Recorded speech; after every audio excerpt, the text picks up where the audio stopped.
Ladies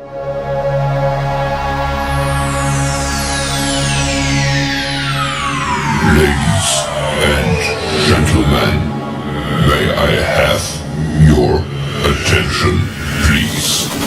The show starts in 10, 9, 8, 7, 6, 5, 4, 3, 2, 1, go.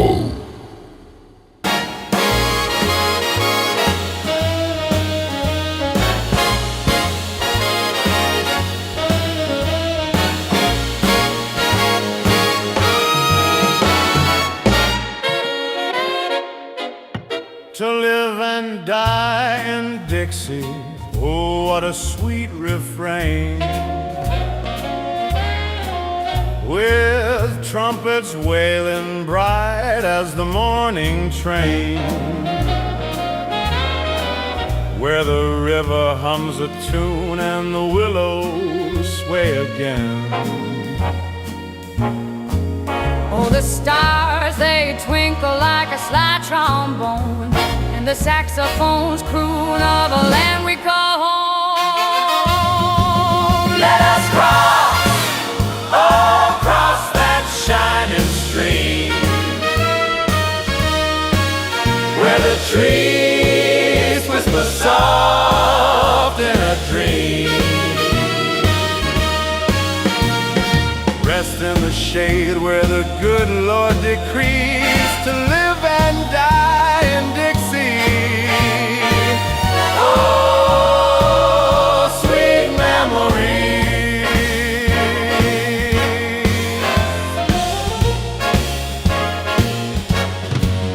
The magnolias bloom with a sway so grand, like the swing of the bass in the Dixieland band, and the sun paints gold on the fields we've manned. Oh, the clarinet sighs in a velvet breeze, and the rhythm flows like the roots of the trees. Let us cross, oh, cross that shining stream, where the trees whisper soft in a dream. Rest in the shade where the good Lord decrees to live and die in Dixie. Oh, sweet memories.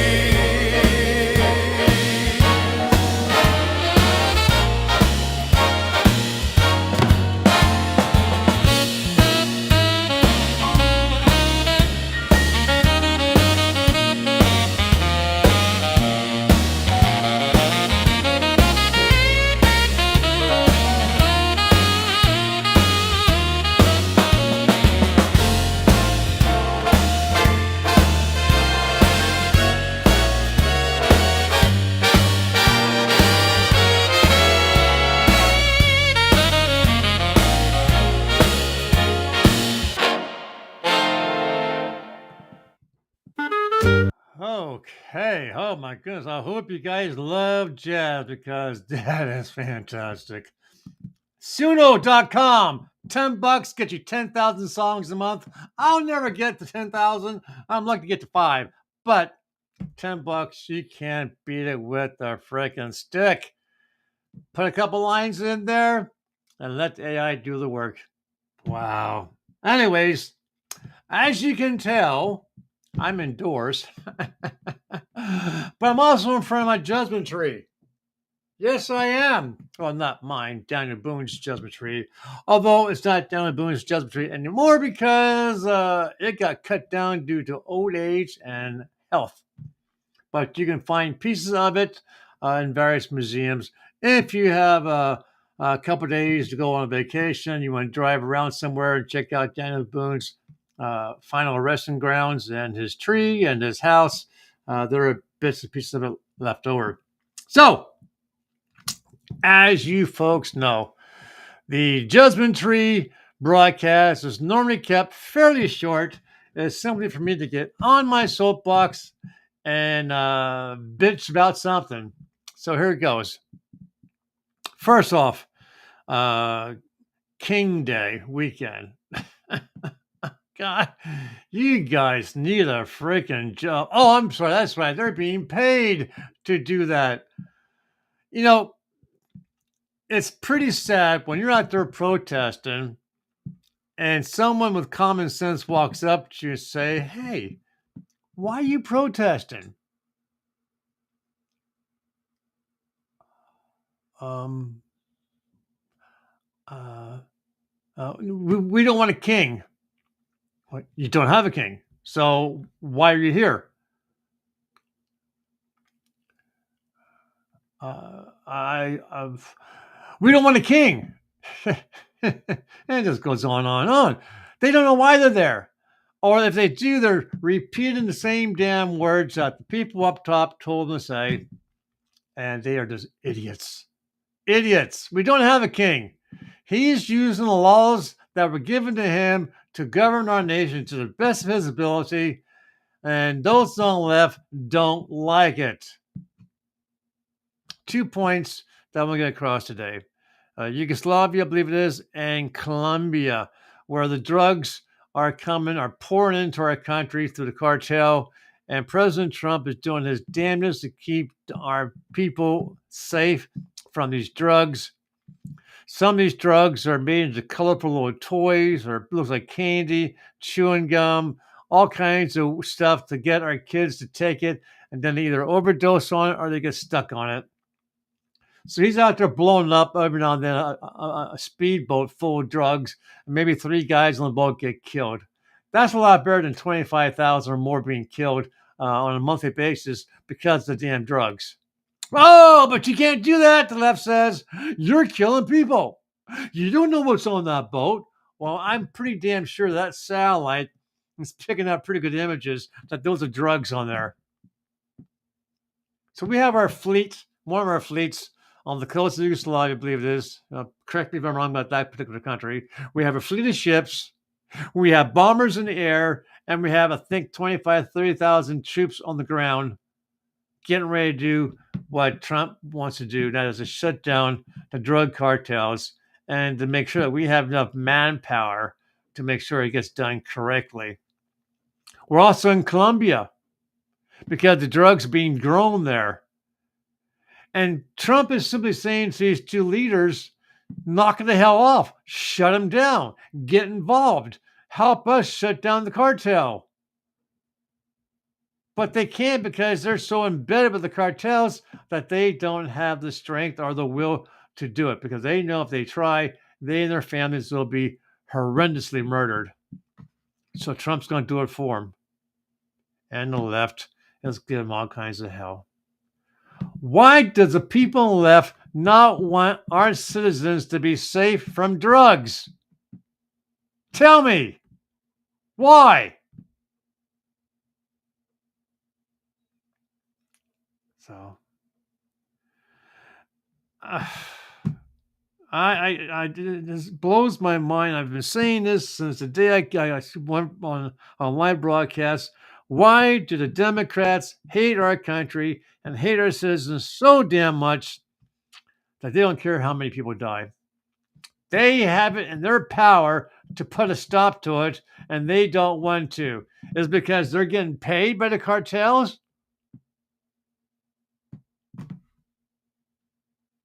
What about the shutdown? Oh, we want you to increase the budget by 1 point something trillion dollars that no one's going to be able to pay off. You want us to provide medical care for illegal citizens. They're not paying into the system like I did, my wife did, and others like us. We paid into the system so in our old age, we can get health insurance. They didn't pay a dime into the system. Tell them to go back to their own country and have their country take care of them. But no, we have a shutdown that's affecting different people in different categories. The biggest one is the food stamp program. So unless this gets resolved before the end of this month, come November, those people, those American citizens who depend on the EBT for food for themselves and their families, they won't get it.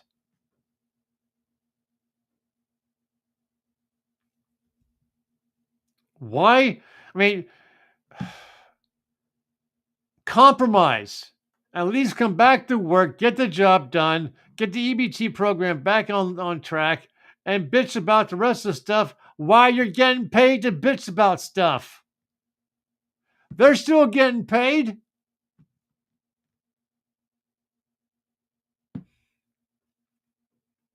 I don't know. I truly, truly don't know.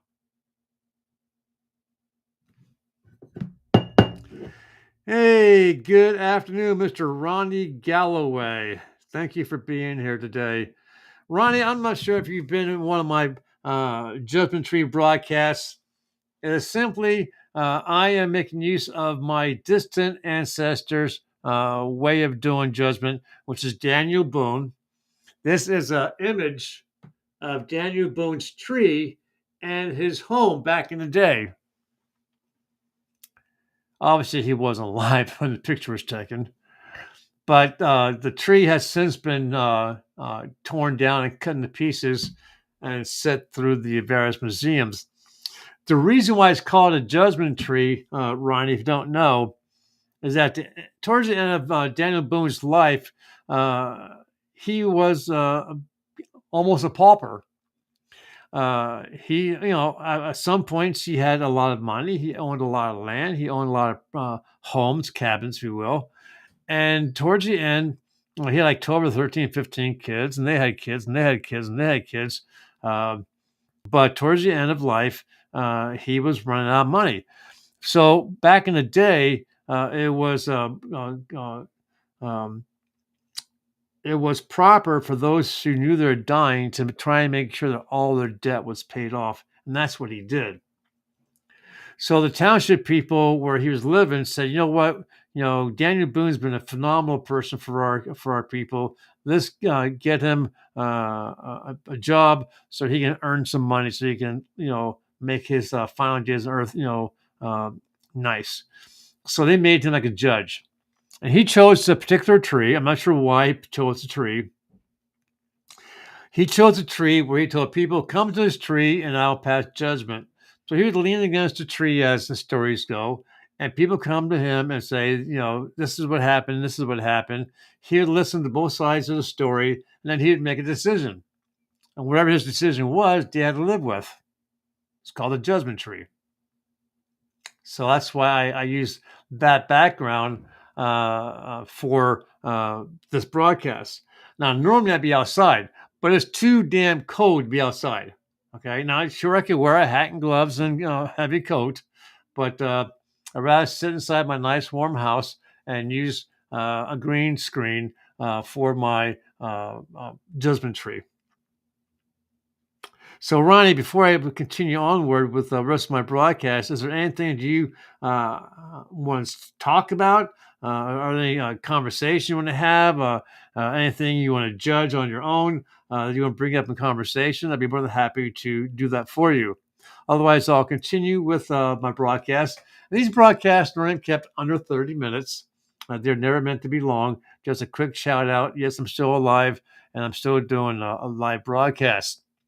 So I'm not sure, Ronnie, if you saw a few months back, we were doing reviews of a friend of mine, Matthew Holmes' books. Matthew Holmes saw one of my broadcasts I did. He liked it a lot, and he reached out to me and said, "Randy, would you mind reviewing my books on a broadcast and help me promote my books?" And he provided me with his books, 6 to be exact. And he sent them to me, and I read them, and they were a phenomenal read. And I'm going to have to get rid of my green screen in order to show you the books. I want that. Give me 1 second here, folks. I want to get rid of the green screen.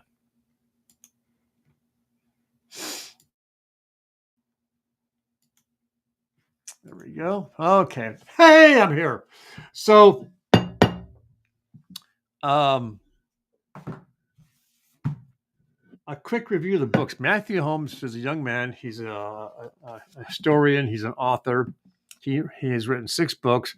He has another book that's getting ready to be, actually has 2 more books getting ready to be published. One he sent me a heads up on, so I'll explain that to you in a minute. This one here is called Spirit of Vengeance. It's a book about his 3rd great granduncle, who during the war between the North and the South was confronted by a Union soldier, and the Union soldier demanded to have his property, which was normal back in the day. They would just come, they'd take your livestock, they'd take your women, they'd take your home, they'd take your land, and they got away with it. He said no to them. And this particular Union soldier shot and killed him. So the book is about that story and what happened right afterwards, which is kudos to the family. So that is a very good book. And by the way, all these books you can find on Amazon, or if you decide to buy all the books, you have your complete set. Reach out to Matthew Holmes on Facebook. He'll bundle them together, and he'll reduce the cost of the he will reduce the overall cost of the books. Plus, he'll personalize them for you. This one here is called Hell in a Cell. This is about his ancestors who fought again in the war. A couple of them were taken prisoner. It's about their experience in prison in Maryland. Point Lookout was the prison. Horrific prison. And I'll tell you what, if there were like be war crimes, they should have war crimes against them, meaning the Union soldiers. This one here is called Blood in the Mountains, The Life of Private Nathan Holmes in the 63rd Virginia Infantry Regiment Company A. Again, true stories. These are all true stories backed up by historical documentation about his ancestor, Nathan Holmes, about the war and so forth. Very good read.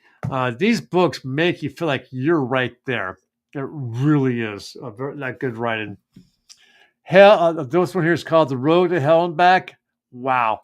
I want to tell you what. This one here is about the Revolutionary War. It's about the way the British and their allied, the Native Indians, treated civilians before, during, and after the war. And true story, it's about his ancestors. You gotta get it. This one here is called Chemtrails Over Dixieland. This is a divergence of the other books because this really had a lot to do about the war. This is more about political. It's about the chemtrails. It's about the chemicals being sprayed in our air. It's about the Epstein list. It's about sex trafficking, everything else, all backed up by documentation. A very good read. This one here is going to take me a while to read. It is called The War That Never Ended, Secede Your Mind from the Modern World. I am reading it, but it's going to take me a while. So I'm thinking maybe around December or so. Now, he also has a new book coming out. Let's see, which device do I have it on? Okay, it's not that one's on this one. He has a new book coming out. I'm just going to read a quick couple of synopsis of the book. I don't think he has a name for the book yet. Let me see. I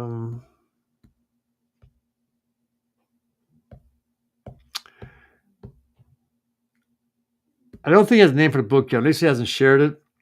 So he sent me some pages from chapter 4. I'm just going to read a part of it, okay? So it's chapter 4 is Confederate military units in eastern Kentucky. Many of the men in eastern Kentucky were forced to secretly enlist into the Confederate Army at nighttime as Union patrols would pass by. The only safe place they had to enlist was Whitesburg, Kentucky, and Letcher County, Kentucky. They were to meet in caves, etc., if they were away from Whitesburg. The Union Army would consistently patrol the hollers and any civilians that were suspected as Southern sympathizers were either executed or arrested and sent to Camp Douglas. So the bit that I'm reading here is about the Confederate Army from Kentucky and their experience with that. Um, so that's a book that he's going to send to me as soon as he has it available. Also, another young man, another author who saw my broadcast concerning Matthew Holmes has written a book called The Legend of Willow's Hollows by Ben Walker. And I hope that the book shows up this Wednesday for me. I'm going to give it 5 or 7 days to read it and then do a broadcast to promote this book as well. On the back of the book, it says, Abel Smith, a Confederate sergeant, noticed Confederate soldiers vanish from the military camp base. Now he has a choice to find out what's lurking in the Ozarks forest before it's too late. I'm thinking it's kind of like a sci-fi kind of thing about the Civil War or the war between North and South. So again, I don't know more than that about it. So when I get it, I'll let you guys know. A biopsy of the author is Benjamin Walker is a son of Confederate veteran who loves horror and history and many things like that. He's autistic and epileptic who continues to move forward with positive attitude, moving to continue to write books. Kudos to you, Benjamin. I know it's hard enough to have the illness, but then to try and write books, that has to be difficult. Tomorrow, if everything goes well for me at 7 o'clock p.m., I'm going to start my series of Ghosts of Gettysburg, minus who was going to be my co-host, Jen, the Homeschooling Woodruff. We have parted ways, and that's all I'm going to say. I purchased 9 of these books. The author of this book, Mark Nesbitt, his historical content, his desire for honesty and truth and accuracy made the people in Gettysburg of the Historical Society actually hire him to do ghost tours. So he's still living. That's why I had to buy the books. And he is doing ghost tours. I'm going to try and reach out to him, see if I can get some personal, help about this. We'll see what happens with that. But there are 8 books, each one all about Ghosts of Gettysburg. I'm going to back that up as much as possible. I did. I was very thankful for folks who watch my programs and they know who I am. They know I do genealogy. They know I use books and magazines for my research.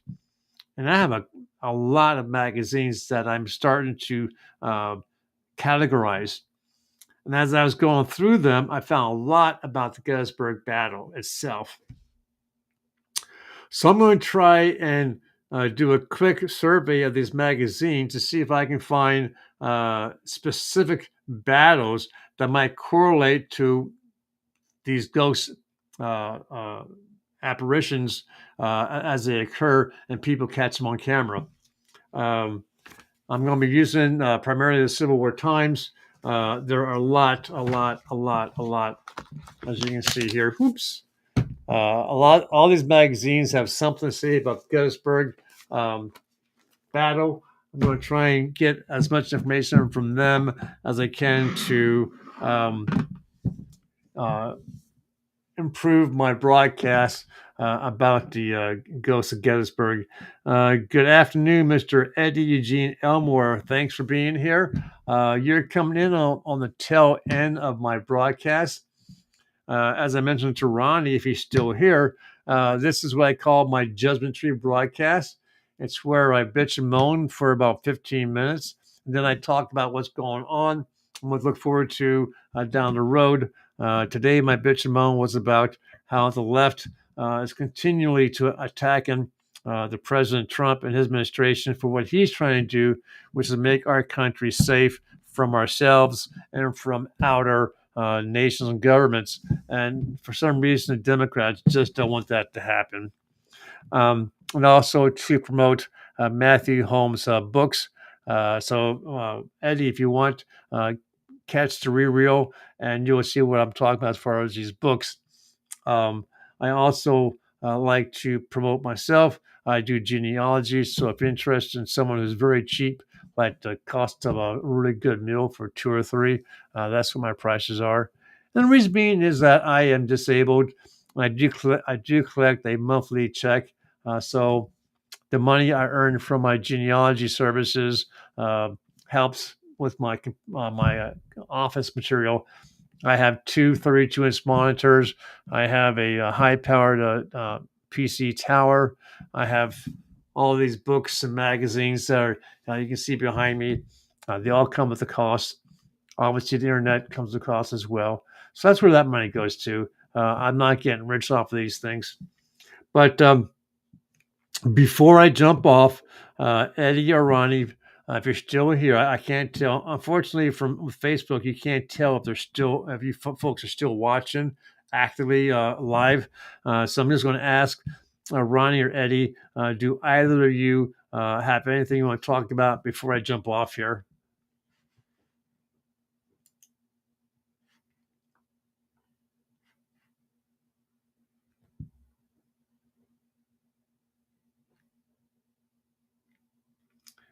Boom, boom, boom, boom, boom, boom, boom, boom.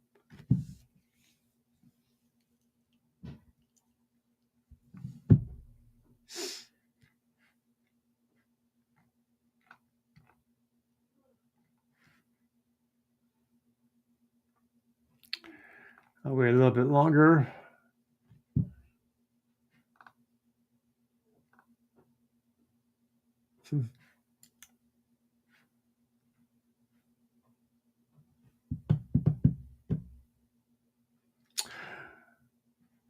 Okay, so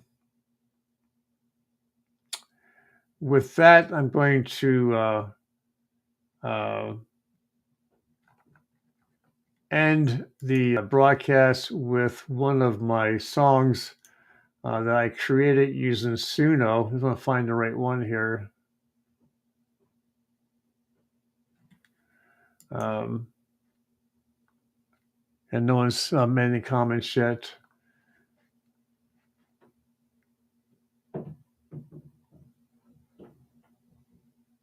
So I'll play this one here. You know what? I won't bore you with that. I'm just going to jump off here, guys. For some reason, my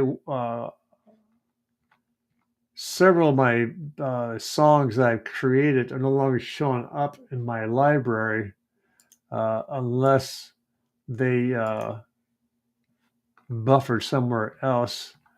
I wanted to play this one, but I don't see it. Darn it. I'm going to have to, let's do it this way, see what happens. Kernel. Let's see what happens.